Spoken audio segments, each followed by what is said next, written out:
Hello good morning, welcome to Kerala stock market gate. അപ്പോൾ ഇന്നത്തെ വിശേഷം പുതിയൊരാഴ്ചയിലേക്ക് നമ്മൾ പോവുകയാണ്. അപ്പോൾ നമുക്ക് ആദ്യം തന്നെ നിഫ്റ്റിയുടെയും ബാങ്ക് നിഫ്റ്റിയുടെയൊക്കെ അനാലിസിസ് നടത്താം. അതിന് മുന്നേ നമുക്കൊന്ന് ഗ്ലോബൽ മാർക്കറ്റ് ഇപ്പോൾ എങ്ങനെയാണ് ട്രേഡ് ചെയ്യുന്നതെന്ന് അനലൈസ് ചെയ്യാം. ഗ്ലോബൽ മാർക്കറ്റ് നോക്കുമ്പോൾ ഡോ ജോൺസിൻ്റെ ഫ്യൂച്ചർ നിലവിൽ ട്രേഡ് ചെയ്യുന്നത് 160 പോയിന്റ്സ് ഡൗൺ സൈഡാണ്. ഇറാൻ ഇസ്രയേലിന് നേരെ മിസൈൽ ഉതിർത്തു എന്നുള്ള ഒരു ന്യൂസ് ഇപ്പോൾ ഫ്ലോട്ട് ചെയ്യുന്നുണ്ട്. ആൻഡ് പ്രസിഡന്റ് ട്രംപ് ഇസ്രായേലിനോട് തിരിച്ച് സ്ട്രൈക്ക് ചെയ്യരുതെന്ന് പറഞ്ഞുവെന്നും അങ്ങനത്തെ ന്യൂസുകൾ ഫ്ലോട്ട് ചെയ്യുന്നുണ്ട്.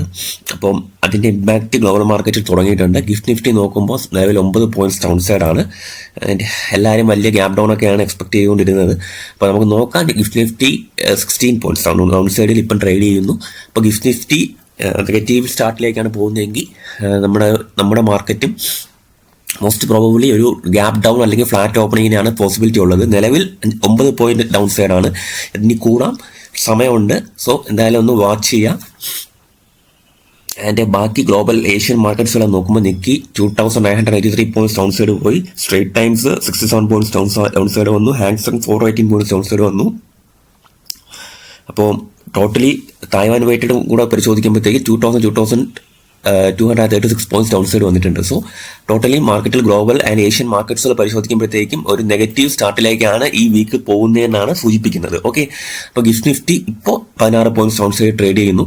ഇപ്പോൾ നമുക്ക് നിഫ്റ്റിയുടെ ലെവൽസ് ഒക്കെ ഒന്ന് പരിശോധിക്കാം. എങ്ങനെ നമുക്ക് മാർക്കറ്റിൽ സപ്പോർട്ടും ഡിമാൻഡുകളൊക്കെ നമുക്ക് മാർക്ക് ചെയ്ത് തരാം.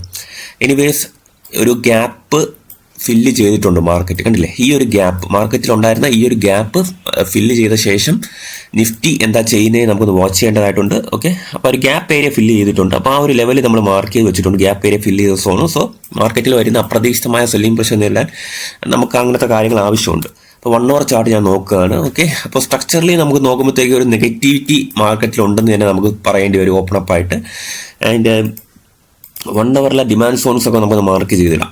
ഓക്കെ, കാര്യം 1 hour ഒരു പ്രധാനപ്പെട്ട ഘടകമായിട്ട് ആക്ട് ചെയ്യാനുള്ള പ്രോബബിലിറ്റി കൂടുതലാണ്. അപ്പം 15 മിനിറ്റ് ചാർട്ടിലേക്ക് ഞാൻ പോയിട്ടുണ്ട്.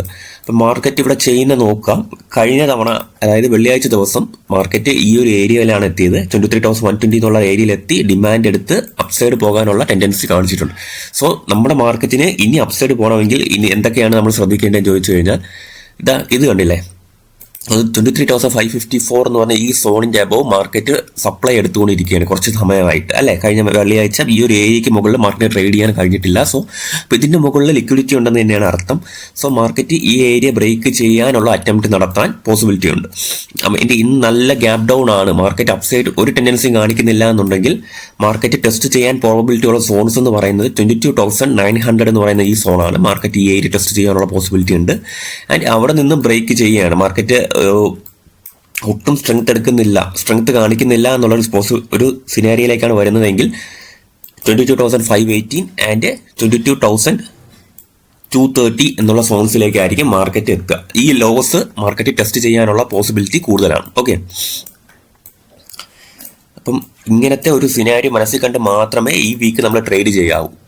അപ്പം ഇന്ന് മാർക്കറ്റ് സ്ട്രെങ്ത് കാണിക്കുവാണെങ്കിൽ ഓക്കെ, സ്ട്രെങ്ത് കാണിച്ച് ഫസ്റ്റ് അവർ അല്ലെങ്കിൽ ഉച്ചയ്ക്ക് ശേഷം സ്ട്രെങ്ത് കാണിക്കുവാണെങ്കിൽ നമുക്ക് ഈ ഒരു ഏരിയ മാർക്കറ്റ് ബ്രേക്ക് ചെയ്യുന്നു എന്ന് ഉറപ്പുവരുത്തണം. 23,550 എന്ന് പറയുന്ന സോണ് വളരെ സ്ട്രക്ചറലി വളരെ സ്ട്രോങ് ആയിട്ട് മാർക്കറ്റ് ബ്രേക്ക് ചെയ്ത ശേഷം മാത്രമേ നമുക്ക് വലിയൊരു മൂവ്മെന്റ് പ്രതീക്ഷിക്കേണ്ടതുള്ളൂ. ഈ ഒരു ഏരിയ ബ്രേക്ക് ചെയ്ത് കഴിഞ്ഞ ശേഷം ഈ ഏരിയ ബ്രേക്ക് ചെയ്ത് കഴിഞ്ഞാൽ ബാക്കി നമുക്ക് സപ്ലൈ ഉള്ളത് 24,000 എന്ന് പറയുന്ന ഈ റേഞ്ചിലേക്കാണ്.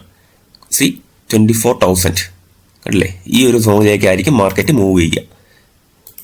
അപ്പം അപ്സൈഡ് പൊട്ടൻഷ്യലി നമുക്ക് എന്തായാലും ലൈവ് മാർക്കറ്റ് കഴിഞ്ഞിട്ട് തുടങ്ങിയ ശേഷം ഞാൻ എന്തായാലും എൻ്റെ ഞാൻ ശ്രദ്ധിക്കുന്ന ലെവൽസ് നിങ്ങളുമായിട്ട് അപ്ഡേറ്റ് ചെയ്യാം. ഓക്കെ, അപ്പം ഇന്ന് എന്തൊക്കെയാണ് ശ്രദ്ധിക്കേണ്ടതെന്ന് നോക്കാം. ന്യൂസസ്, HDFIക്ക് ഒരു പ്രൊവിഷണൽ കംപ്ലീഷൻ സർട്ടിഫിക്കറ്റ് കിട്ടിയിട്ടുണ്ടായിരുന്നു. പ്രൊജക്ടിൻ്റെ 4,970 കോടിയുടെയാണ് കിട്ടിയിട്ടുള്ളത്. അത് മെയിൻലി നോക്കുകയാണെങ്കിൽ ഗംഗ എക്സ്പ്രസ് വേ ഉണ്ടല്ലോ ഉത്തർപ്രദേശിൽ, അതിലെ സിവിൽ ആൻഡ് അസോസിയേറ്റ് വർക്ക്സ് ആണ്. ആൻഡ് പ്രൊക്യൂർമെന്റ് വർക്ക്സിന്റെ ഒരു കംപ്ലീഷൻ സർട്ടിഫിക്കറ്റ് ആണ് കിട്ടിയിട്ടുള്ളത്. അതൊരു HDFIക്ക് പോസിറ്റീവ് ന്യൂസ് ആയിട്ട് വരാൻ പോസിബിലിറ്റി ഉണ്ട്. പിന്നെ EMSനാണ്. Company has received the lowest bidder status award by UP Jal Nigam urban Varanasi for construction work. അത് UPയിൽ നിന്ന് വന്ന ഒരു വർക്കിന്റെ ലോവസ്റ്റ് ബിഡർ അവാർഡ് കിട്ടിയിട്ടുണ്ട് എന്ന് പറഞ്ഞാണ്. ആൻഡ് 102 കോടിയുടെ അവാർഡാണത്. ഓക്കെ, 102 കോടിയുടെ പ്രൊജക്ടിന്റെ എസ്റ്റിമേറ്റഡ് ഓർഡർ വാല്യൂ ആണ് ഞാൻ പറയുന്നത്. 102 കോടി എന്നുള്ളത് ലോവസ്റ്റ് ബിഡർ ആയിട്ട് തിരഞ്ഞെടുക്കപ്പെട്ടിട്ടുണ്ട്. UP ജൽ നിഗം പ്രൊജക്ട് അതിന്റെ ഭാഗമായിട്ടാണ്. ഓക്കെ, ചെറിയ പനിയാണ്, അതാണ് നമുക്കിപ്പം ഒരു കണ്ടിന്യൂഷൻ കിട്ടാത്ത വയ്യാതിരിക്കുകയാണ്. ഓക്കെ, അപ്പം ക്ഷമിക്കാം. ഓക്കെ, അപ്പം എന്തായാലും ഇന്നത്തെ സ്റ്റോക്സ് ഞാൻ ഡിസ്കസ് ചെയ്യുന്നില്ല. നമുക്ക് ലൈവ് മാർക്കറ്റിലെ ഇന്നത്തെ ദിവസം എങ്ങനെയാണെന്ന് ഒന്ന് ഫോക്കസ് ചെയ്ത ശേഷം മാത്രം നമുക്ക് സ്റ്റോക്സ് ഡിസ്കസ് ചെയ്യാം. എന്തായാലും ഈ ലെവൽസ് എല്ലാം നിങ്ങളൊന്ന് നിങ്ങളുടെ സ്ക്രീനിൽ മാർക്ക് ചെയ്തിട്ടോളൂ. അപ്പം ഈ ഒരു ഏരിയാസിൽ മാർക്കറ്റ് റിയാക്ട് ചെയ്യുന്നത് എങ്ങനെയാണെന്ന് നമുക്ക് നോക്കിയ ശേഷം ബാക്കി കാര്യങ്ങൾ ഡിസ്കസ് ചെയ്യാം. Okay, so thank you.